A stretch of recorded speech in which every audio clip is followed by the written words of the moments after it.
welcome. We're delighted to have you with us today on African News 24 TV, bringing you the latest news, reports, and updates. I'm Mary Adam. Let's begin with the top highlights. IGP Egbetokun visits Kebbi amid Maga Schoolgirls kidnapping. Bandits attack Kwara community again, abduct 11 residents. Apple sacks workers in sales team. Let's dive into the bulletin. The Inspector General of Police, Egbetokun, arrived in Kebbi State this morning for an official visit amid heightened security concerns following the abduction of schoolgirls from Maga community.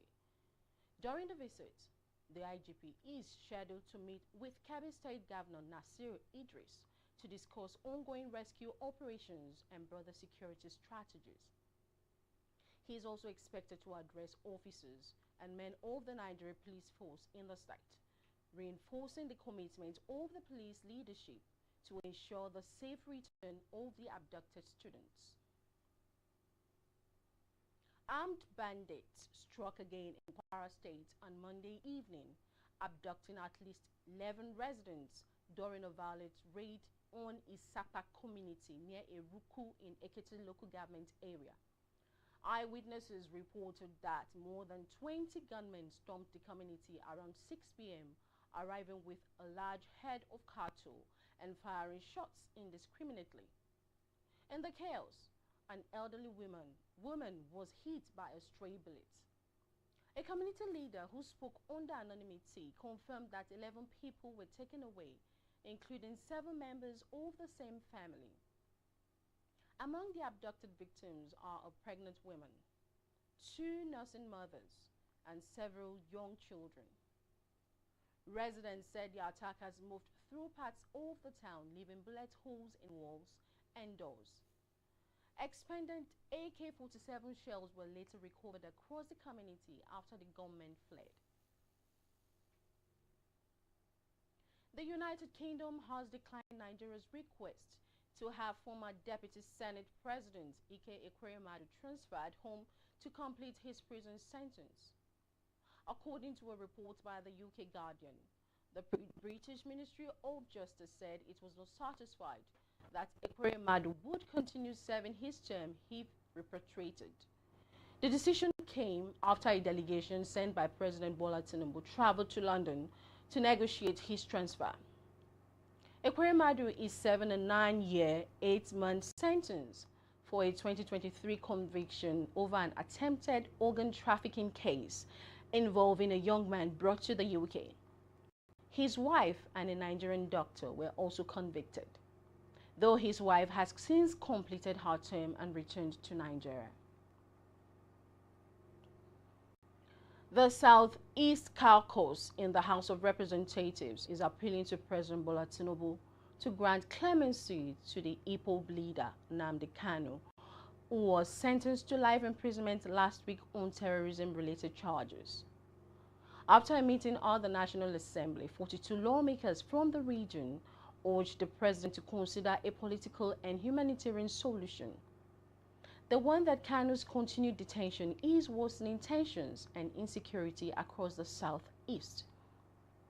Speaking on behalf of the caucus, Idu Igariwe from Ebonyi State said the group respects the judiciary but believes clemency would help restore calm and reduce social and economic disruptions in the region.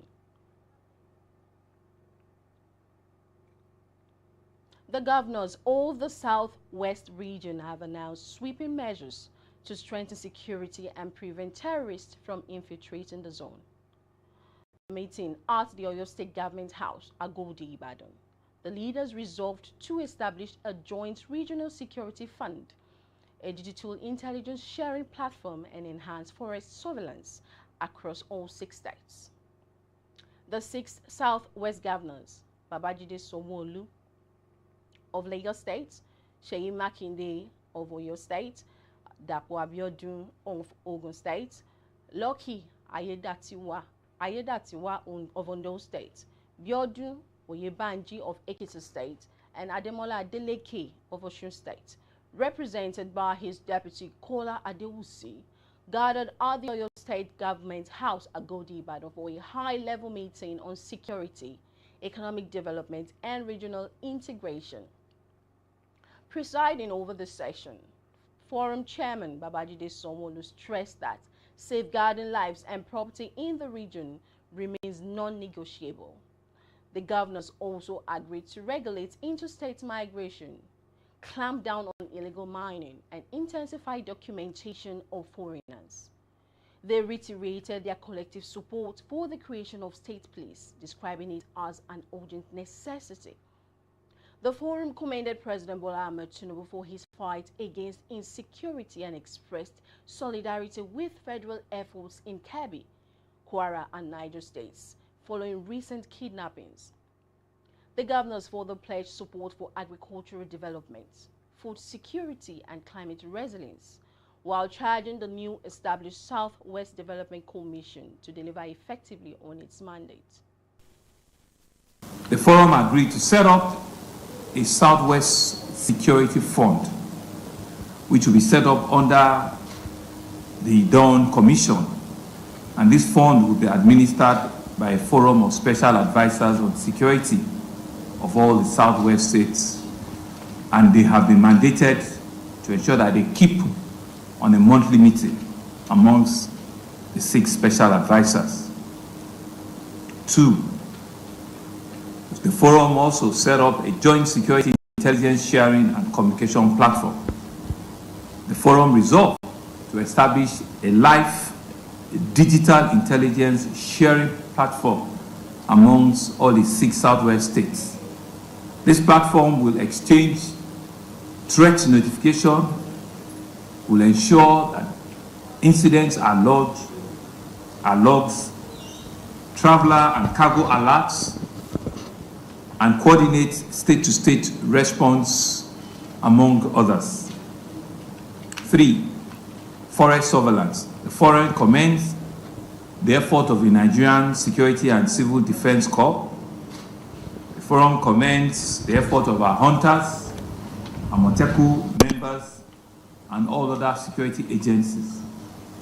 Thereafter, the forum calls on the federal government to note the urgent need for enhanced forest surveillance across the Southwest states. Fresh cracks have emerged within the People's Democratic Party as it comes of the Minister of the Federal Capital Territory, Wike, and those loyal to the factional national chairman of the PDP, Turaki, disagreed over the reopening of the party's national secretariat. Wike's faction has been pushing for the immediate reopening of the secretariat, arguing that the move is necessary to restore normal party operations and strengthen grassroots mobilization ahead of the upcoming elections. His allies insist that the closure has hindered administrative functions and weakened the PDP's visibility in the political space. On the other hand, Turaki's camp has voiced strong opposition, warning that reopening the secretariat without resolving lingering internal disputes could deepen divisions. They argue that reconciliation and restructuring should take precedence over physical reopening, stressing that the party risks further instability if the matter is rushed. Plateau State government, in collaboration with various organizations, has launched a campaign to sensitize citizens against gender-based violence as part of the 16 days of activism against gender-based violence. The campaign aims to educate the public on the dangers of gender-based violence and promote a culture of respect for human rights and dignity, particularly for women and girls. The Plateau State Gender and Equal Opportunities Commission has reported handling 395 cases of gender-based violations in 2 years, including rape, child trafficking, and abandonment of parental responsibility. Commission Chairperson Olivia Daziam emphasized the need for support from religious leaders to help change the narrative on gender-based violence. The Plateau State government has secured 1 conviction and has 13 cases pending in court-related gender-based violence. The government is working to strengthen laws and policies to protect vulnerable populations and promote gender equality. The National Drug Law Enforcement Agency has arrested 2 women in Edo State, including a teenage social media influencer accused of promoting and selling cannabis-laced cookies. The Edo NDLEA commander, Dr. Michelle Ofoyeju, said the suspects, 19-year-old Praise Nwago, known online as Candy, and 25-year-old Ebong Ohosa, were picked up after weeks of surveillance. He explained that Nwago was arrested with trays of brownies that tested positive for cannabis, while Ohosa was found with marijuana, Colorado, and baking tools used in producing the drug-filled snacks. Ofoyeju said the operation carried out on November 22 shows the agency's growing focus on drug dealers who use social media to push illegal substances.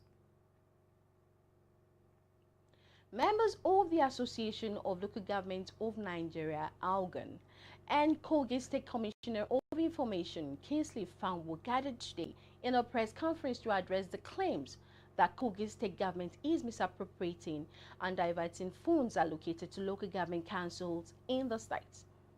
The association described the allegations as false, misleading, and baseless. Fanwa noted that the government of Kogi State is focused on creating a comfortable environment and improving the quality of life for the residents, and also called on residents to ignore false information being carried by persons who do not mean well for the growth and development of the state. In business news, the Monetary Policy Committee of the Central Bank of Nigeria is expected to announce another cut in interest rates today as policymakers grapple with persistent inflationary pressures and sluggish economic growth. The anticipated move comes amid growing concerns that high borrowing costs have stifled investments and slowed consumer spending. By lowering rates, the MPC aims to stimulate economic activity, encourage private sector expansion, and boost investor confidence in the Nigerian economy. On the foreign scene, Apple has announced that it is cutting jobs across its sales team to strengthen its customer engagement efforts. Apple announced this on Monday, noting that only a small number of roles will be impacted by the layoffs. An Apple spokesperson told Reuters that the company is continuing to hire and affected employees can apply for new roles. The affected employees include account managers, 7 major businesses, schools, and government agencies, according to Bloomberg News.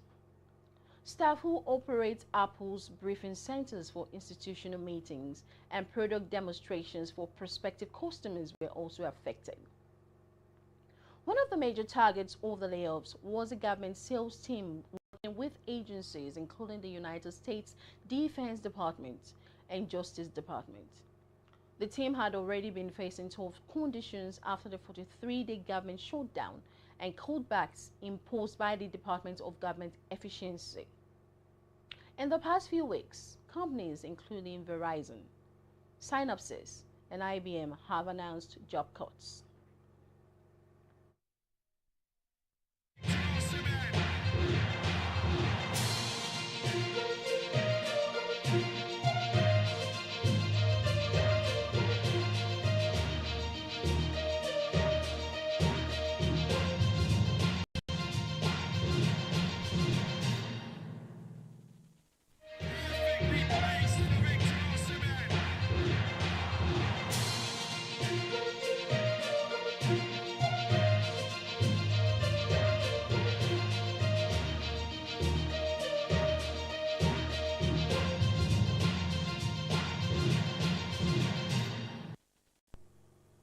In sports, Everton survived an astonishing moment at Old Trafford on Monday when Idrissa Gueye was sent off for slapping teammate Michael Keane to beat Manchester United 1-0.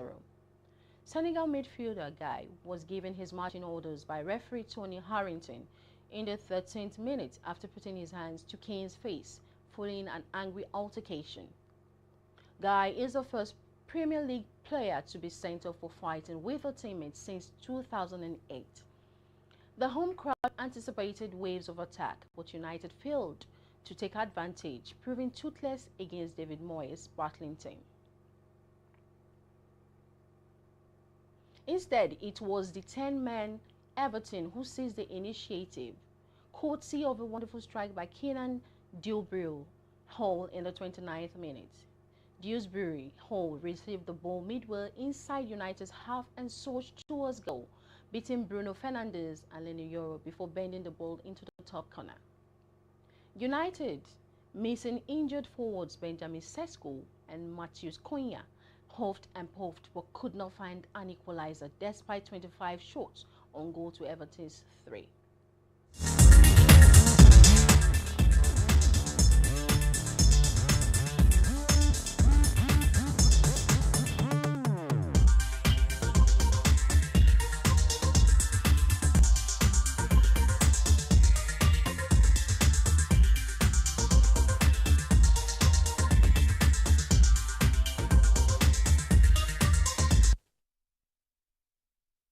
In entertainment, the Ogun state government says it has commenced action on the prosecution of TikTok content creator Ademola Abiodun, popularly known as DJ Chicken, over multiple road crashes in the state. The Ogun State Ministry of Justice made this known in a statement on Monday. The ministry stated that DJ Chicken on November 1 crashed into 2 motorcycles in the Shagamu area of Ogun State, injuring a rider and a female passenger. The ministry said DJ Chicken was unremorseful and attempted to leave the scene of the incident, which provoked an angry reaction from passerbys who mobbed him.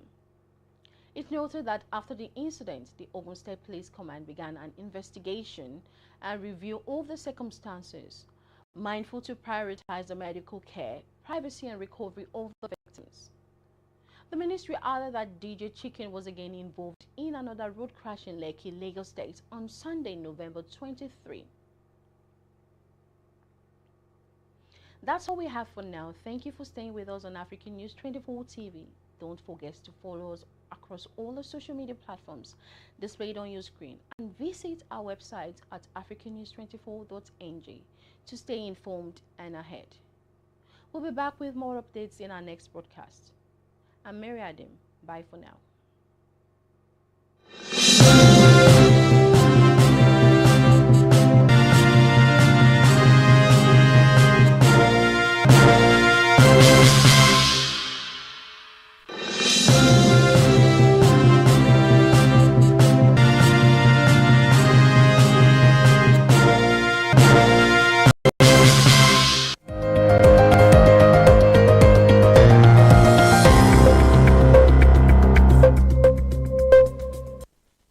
This press conference was called to dispel claims that the KOGI state government is misappropriating and diverting